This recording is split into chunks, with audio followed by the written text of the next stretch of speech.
J'ai eu une question super intéressante par rapport au fait de faire le vide, de vacuum, et d'essayer de respirer en même temps. C'est pas possible. Soit on fait le vide, soit on respire. Alors, juste pour préciser des choses. Respirer, en fait, c'est un mot générique qui parle du cycle de la respiration. Donc, inspire, moment d'inertie, expire, moment d'inertie, réinspire. Ok. Donc, quand je parle du fait de faire l'apnée, je suis dans les moments d'inertie et je décide de les étirer, de les allonger, d'accord? Donc ça peut être une rétention avec les poumons pleins et une rétention avec les poumons vides. Donc, et quand je respire, c'est soit l'inspire, soit l'expire. Je ne peux pas donc du coup être dans les deux zones à la fois. Par contre, je voudrais faire une précision sur mon flotteur. Le flotteur, c'est donc cette technique qui permet en fait de faire vibrer le diaphragme. On s'est dit tout à l'heure l'emplacement du diaphragme, et donc il y a... Alors pour moi c'est très difficile à faire là avec la grossesse, mais on ne voit pas beaucoup en plus, avec le gros ventre. Est-ce que si j'enlève la robe... Non, on voit vraiment rien parce que tout est rempli. Bon, ben ça attendra après, après l'accouchement. C'est pas grave. En plus, je suis pas trop supposée faire d'apnée. Voilà. Donc voilà, le flotteur, c'est ça. Si on fait un flotteur sur scène, voilà mon expérience. Personnellement, je préfère faire le flotteur quand je suis déjà avec le vide, avec l'effet d'aspiration. Pourquoi? Parce qu'en fait, quand je suis sur une apnée, une rétention négative, donc une apnée à poumon vide, je vais pouvoir ouvrir mes côtes, absorber le ventre, absorber le bassin. Alors ça, peut-être que je peux encore vous le montrer. Inspire.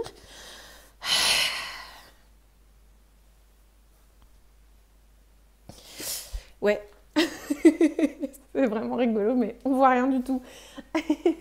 il y a 2-3 semaines, on voyait encore, mais là, je pense qu'elle a dû monter. Bon, c'est le début du 8e mois en même temps. Bon, je vous renverrai vers ma formation en ligne. J'ai encore des petites vidéos que je peux poster où on voit un petit peu voilà, le ventre rempli avec bébé et puis que ça creuse juste au-dessus. Voilà. Donc normalement, quand on fait ce genre de vide, donc c'est une fausse inspiration thoracique, on arrive à placer les doigts sous les côtes, presque. Et d'ailleurs, on peut venir masser le diaphragme comme ceci. Donc, comme on a fait le vide, on crée un contraste, et comme on garde l'apnée, on va pouvoir faire vibrer. En réalité, c'est monter, descendre, contracter et décontracter en fait. Contracter, relâcher, le diaphragme, et ça va être beaucoup plus visuel. Enfin, pour moi, c'était mon cas en tout cas, que si je respire au fur et à mesure ou que je respire par palier. Mais si j'étais en plein milieu d'un morceau, moi j'aime beaucoup danser très grand maintenant, je danse plus très petit, je m'économise assez peu en fait quand je suis sur scène. Et c'est vrai que quand j'ai besoin d'oxygène encore plus, je respire encore plus fort que d'habitude, beaucoup par la bouche. Et puis parce que j'aime communiquer avec mon public. C'est très compliqué d'aller chercher un moment d'apnée au milieu de tout ça. Donc, voilà, il faut savoir en fait quel est l'effet que vous avez envie d'avoir. Si vous êtes plutôt posé sur l'ensemble de la musique et que soudain, hop, vous faites un petit blocage, vous aurez peut-être plus d'effet que si vous êtes en explosion d'énergie pendant plusieurs minutes. Et soudain, il faut demander au corps de plus avoir de réserve d'oxygène, quoi. Donc voilà, déjà il y a ça. Maintenant, je voudrais parler des différentes techniques de respiration pendant le flotteur. Donc je viens déjà de dire, soit on le fait en apnée à poumon vide, première méthode. Deuxième méthode, c'est de le faire en respirant progressivement et en inspirant progressivement et en expirant progressivement. Alors ça fait un petit peu comme un chien qui, en anglais panting, qui est en train de voilà, faire ça. C'est un peu ça, voilà l'effet. Évidemment, on ne sortira pas la langue pour garder la classe, mais c'est un petit peu comme la respiration de feu en fait qu'on pratique en yoga quand on fait ouais, d'ailleurs c'est un truc qu'on peut faire, c'est j'inspire, j'expire,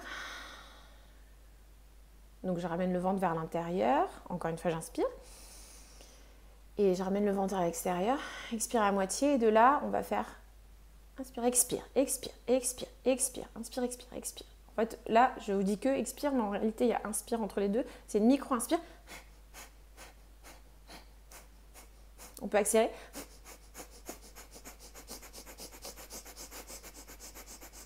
Alors si vous mettez la main sur votre diaphragme, vous allez sentir que votre diaphragme il fait ça. Voilà. Si on a fait, alors après on peut combiner cette respiration là de feu avec le travail de vide en amont. Et là on va avoir notre flotteur. Bon, mais ça retourne quand même sur la première méthode. Donc ça c'était la deuxième, celle du chien ou la respiration de feu. J'inspire, j'inspire, j'inspire, j'inspire jusqu'à remplir mes poumons.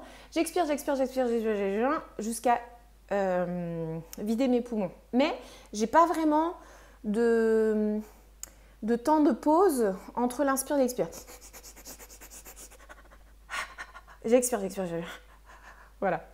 C'est très difficile pour moi enceinte. La troisième méthode, ça va être par palier. Ça veut dire, j'inspire, donc on imagine que ça c'est ma hauteur d'inspiration. Je vais venir inspirer, petite rétention d'air, et là pendant la rétention, je vais avoir le temps de faire le flotteur. Je réinspire, deuxième centimètre. En l'occurrence, c'est plus difficile de faire un flotteur pendant qu'on est en train de faire la respiration. Ensuite, j'ai un deuxième escalier, en fait, deuxième marche. Et là, je refais un flotteur pendant une rétention qui devient finalement de plus en plus pleine et de plus en plus positive. Donc, en fait, au lieu de le penser comme ça, comme une vibration, pensez-le tuk tuk tuk tuk tuk tuk tuk tuk tuk tuk tuk au fur et à mesure qu'on arrive vers notre plateau.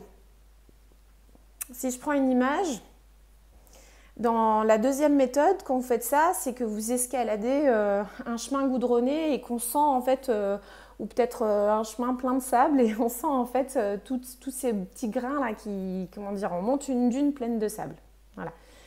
Dans ma deuxième idée, plutôt ma troisième méthode, pardon, c'est, vous voyez les rizières en Asie là, sur les escaliers. Voilà, pensez à ça avec un plateau en haut. Et même chose, on descend, on redescend la rizière. Je vais venir expirer. Je fais mon flotteur pendant la rétention qui devient de plus en plus vide. J'expire, rétention, j'expire, rétention, j'expire, rétention. Voilà. Et en fait, si vous voulez, la troisième méthode, c'est une version plus longue que la deuxième. La deuxième, on enlève la marche, mais il y a quand même un micro moment, hein. Et la troisième, on va progressivement. On attendra l'après, le postpartum pour que je puisse faire la démo, mais voilà un petit peu les différentes façons de procéder. Voilà, j'attends vos autres questions, si vous en avez d'autres. À bientôt.